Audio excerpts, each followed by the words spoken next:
SeaWorld is keeping a close eye on a killer whale blamed for killing a trainer. In a heart-topping moment at Blue Horizon, Neptune, the star orca, turns from performer to predator, attacking its trainer in front of a stunned audience. This shocking incident is just the tip of the iceberg. Across the globe, some few other orcas have broken script, turning trained routines into dangerous confrontations. Join us as we uncover 6 terrifying last moments at these orca trainers. A trainer at SeaWorld Orlando rushed to the hospital after she was bitten by a killer whale. Number 6. Neptune and Meris. Blue Horizon Oceanic Park, located in sunny San Diego, California, was a top destination for marine music enthusiasts. It was very popular for its famous orca performances. The park featured state-of-the-art aquariums, dolphin encounters, and a colorful coral reef exhibit. But the true heart of the park was Neptune, a colossal 20 feet long, 10,000 pounds male orca.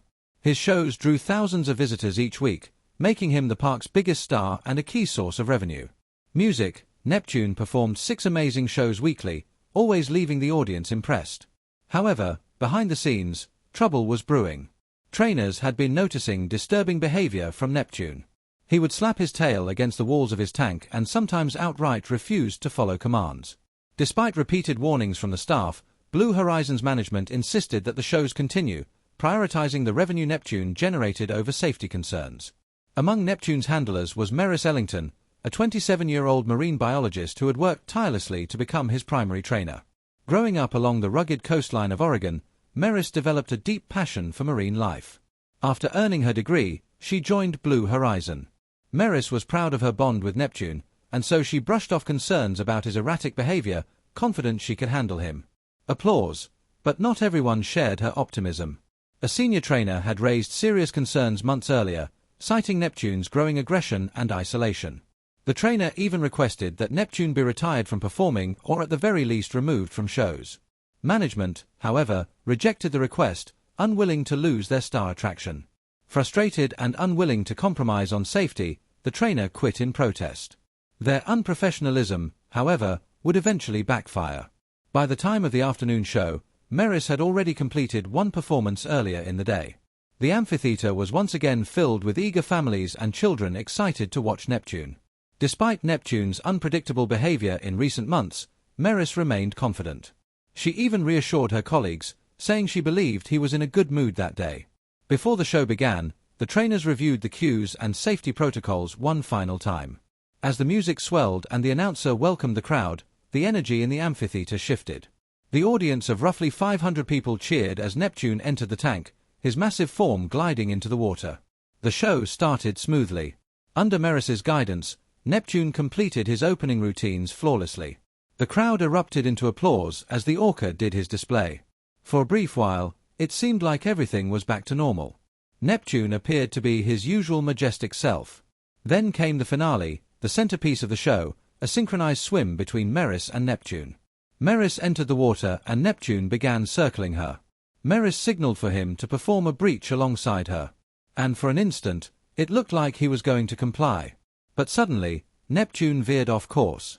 Without warning, he lunged at Meris, clamping his powerful jaws around her midsection.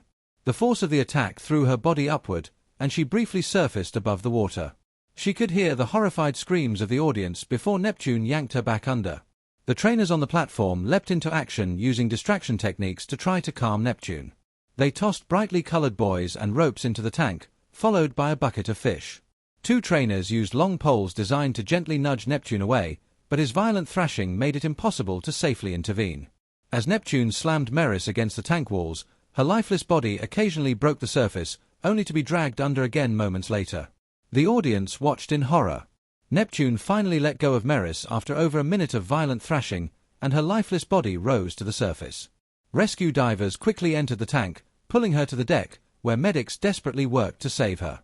The injuries were devastating. Several fractured ribs, a punctured lung, and severe blunt force trauma to her chest and abdomen. Despite their efforts, Meris was pronounced dead at the scene. Chaos erupted in the aftermath. Guests were quickly evacuated from the park. Emergency personnel swarmed the area and the amphitheater was cordoned off within hours. Blue Horizon responded by suspending all orca shows, a move that later became permanent. The tragedy also had legal consequences for the park. Meris's grieving parents, devastated by the loss of their only child, filed a wrongful death lawsuit against Blue Horizon. They accused the park of negligence, ignoring repeated warnings about Neptune's aggression and isolating him in conditions that heightened his stress. The lawsuit also pointed out inadequate safety measures and management's decision to continue performances despite known risks. After negotiations, the case was settled out of court. Blue Horizon's management agreed to a substantial settlement with Meris family. As part of the settlement, Blue Horizon pledged to support marine conservation efforts and fund independent research into the mental health of captive orcas. The tragedy sent shock waves through the marine park industry. Blue Horizon permanently banned orca shows, though it kept other attractions like dolphin encounters, aquariums, and conservation-focused exhibits. However, losing its star attraction led to declining attendance and mounting financial struggles. Within a few years, the park filed for bankruptcy and eventually closed its doors. Neptune was relocated to a marine sanctuary in British Columbia, where he could live in a more natural and less stressful environment. But Neptune isn't the only killer whale who was a victim of captivity leading to irreversible tragedy.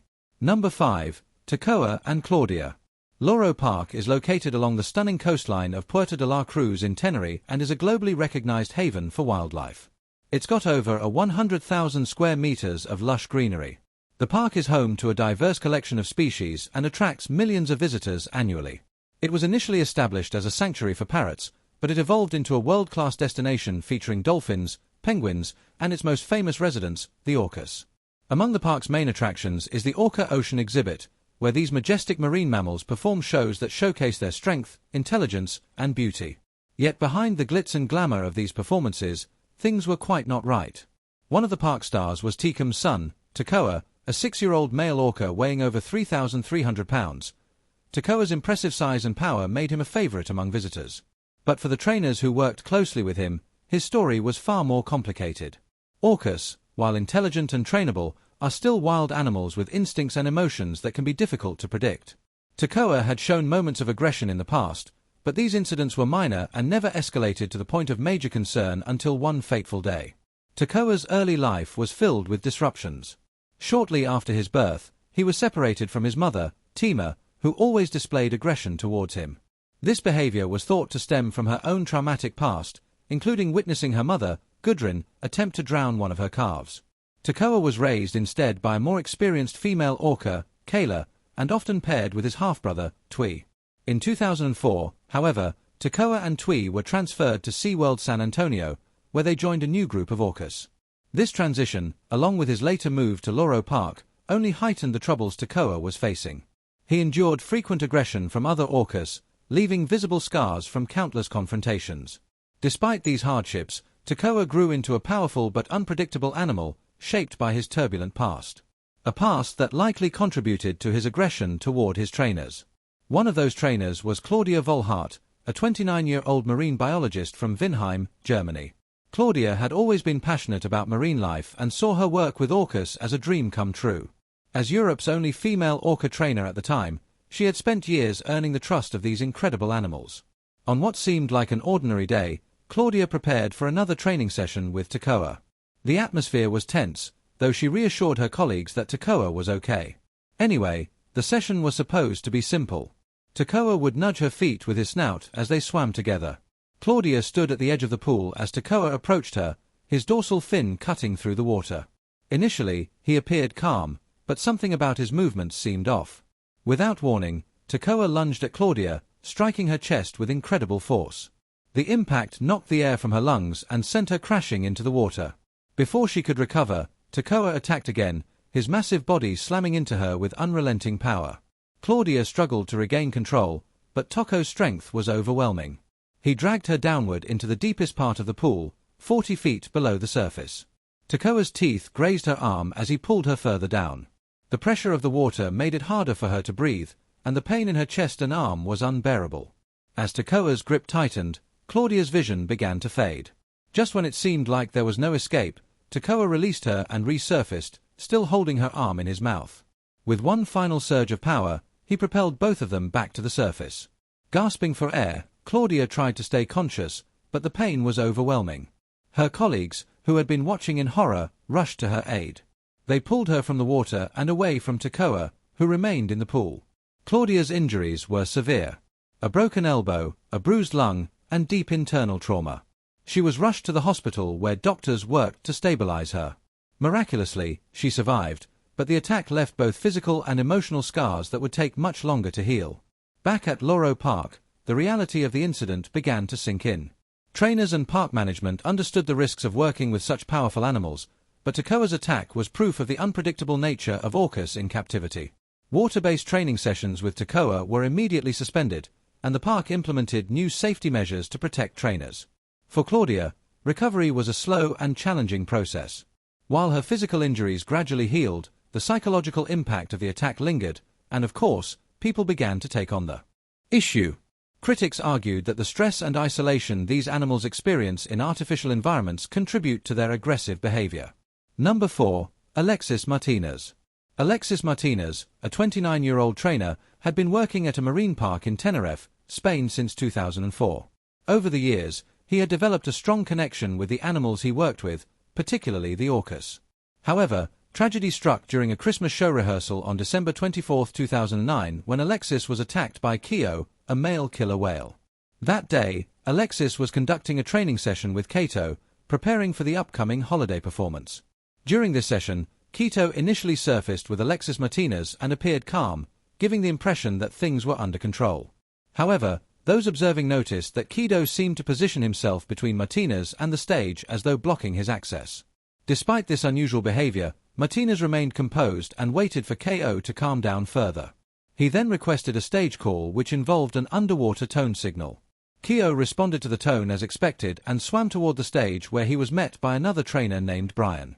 Once Ko reached the stage, Brian directed Martinez to swim away from the area and head toward another designated spot in the pool. As Martinez began to swim away, using a sculling motion to move through the water, Ko's behavior changed. The orca started leaning toward Martinez in a subtle but suspicious manner. Sensing the situation might escalate, Brian attempted to regain control by giving Ko a hand target, a signal used to redirect the animal's focus. Unfortunately, Ko ignored the command and moved toward Martinez. What happened next was sudden and harsh. Ko used his rostrum, the front part of his head, to push Martinez to the bottom of the pool. The effect of the attack was brutal as it was immediate. Martinez suffered multiple internal injuries, including severe trauma to his chest. Alexis died from these injuries, with the official cause of death listed as massive internal bleeding. The incident shocked those who knew Alexis and raised concerns about the risks trainers face when working with captive orcas. A SeaWorld employee later detailed the event in an incident report. According to the account, Kato had failed to perform several behaviors and respond correctly during the training. Of course, the park described Alexis Martinez's death as an accident and claimed that his body didn't show any signs of violence. The initial explanation from the park suggested that there was nothing unusual about the cause of death. However, after the autopsy was conducted, the true extent of the injuries became clear. The autopsy revealed that Martinez had suffered severe damage caused by the orca attack. He died from serious injuries that included multiple compression fractures. His bones had shattered under intense pressure. In addition to these fractures, the autopsy report also revealed that Martinez's vital organs had been torn. There were bite marks on his body, showing that the orca had physically bitten him during the incident. These findings painted a completely different picture from what the park initially claimed in a bid to downplay the severity of the event and avoid public backlash. In total, there have been about 40 other reports from around the world of orcas being aggressive and responding negatively to being held captive. Number 3. Shuka. In July 2012, there was a troubling incident involving Shuka, a female orca who was on a breeding loan to Six Flags Discovery Kingdom. She was originally from Marineland in France. During a show, Shuka suddenly lunged out of the water and in doing so, she threw her trainer several feet forward. This unexpected and aggressive behavior caught everyone off guard. Shuka didn't stop there. She repeatedly lunged her trainer into the water. The whole incident was captured on video by an audience member who was watching the show, and the footage was very concerning. Many critics of marine parks have suggested that Shuka's behavior might have been caused by her lack of companionship. Before this incident, Shuka had a companion, a bottlenose dolphin named Merlin. However, Merlin was later moved to a different area of the park, leaving Shuka without a companion. Some animal experts and activists believe that the lack of a companion may have contributed to Shuka's frustration and aggression, as orcas are highly social animals and often form strong bonds with others. After this incident, Shuka was transferred to SeaWorld San Diego. Number 2. Annette Eakes and Shamu. On April 20, 1971, Annette Eakes, a secretary at SeaWorld, was convinced to participate in a publicity stunt involving the park's main attraction, a 10-year-old female orca named Shamu. The stunt was part of an event designed to draw attention to the park in San Diego, California. Eakes was encouraged to ride on Shamu's back as a part of the show. Everything seemed fine at first, but as the ride was coming to an end, something went terribly wrong. Without warning, Shamu suddenly threw Eakes off her back. When she fell into the water, the orca grabbed hold of her leg and began pushing her through the pool. The situation became very dangerous as Eakes was trapped in the orca's grip. Trainers who were watching from the side of the tank rushed to help. They attempted to pull Eakes out of the water, but Shamu wasn't letting go. The orca continued to hold onto her leg, making it difficult for anyone to rescue her. The trainers eventually had to use a pole to pry Shamu's jaws open in order to release Eakes. Once freed, she was quickly carried away on a stretcher. The injury she sustained was serious, and she needed 25 stitches to close the wounds on her leg caused by the orca's bite. After the incident, Eakes decided to take legal action and they sued SeaWorld for the injury. However, despite the seriousness of the event, the court later overturned the monetary award she was granted on appeal and she never got the compensation she had hoped for. Number 1. Ken Peters and Kasatka. On November 29, 2006, a serious and frightening incident took place at SeaWorld San Diego. Kasatka, one of the park's 7 orcas, grabbed her trainer, Ken Peters, by the foot during an evening show at Shamu Stadium.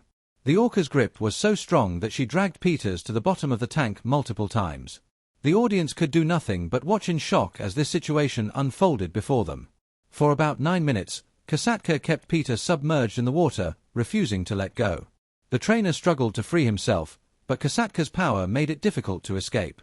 Finally, after what must have felt like an eternity, Kasatka released Peters, and he was able to swim away and escape from her grasp. However, even after releasing him, Kasatka didn't stop. She followed Peters as he tried to get away, and she proceeded to move over a netted barrier in an attempt to reach him again. This incident was not the first time Kasatka had shown aggressive behavior toward Ken Peters. In fact, this was the second documented attack by Kasatka on the same trainer. It became one of the most widely reported incidents at SeaWorld. And since then, Kasatka has been known to be nearly as aggressive as Tekum. Over the years, it has become obvious that captive animals in general pose a serious threat to humans, including trainers and staff. These animals are powerful and intelligent. However, their behavior can be unpredictable, especially when confined in unnatural environments. It all just comes down to one conclusion. The wild belong only in the wild. Thank you for watching. Don't forget to give us a thumbs up, leave a comment, and share it with your friends.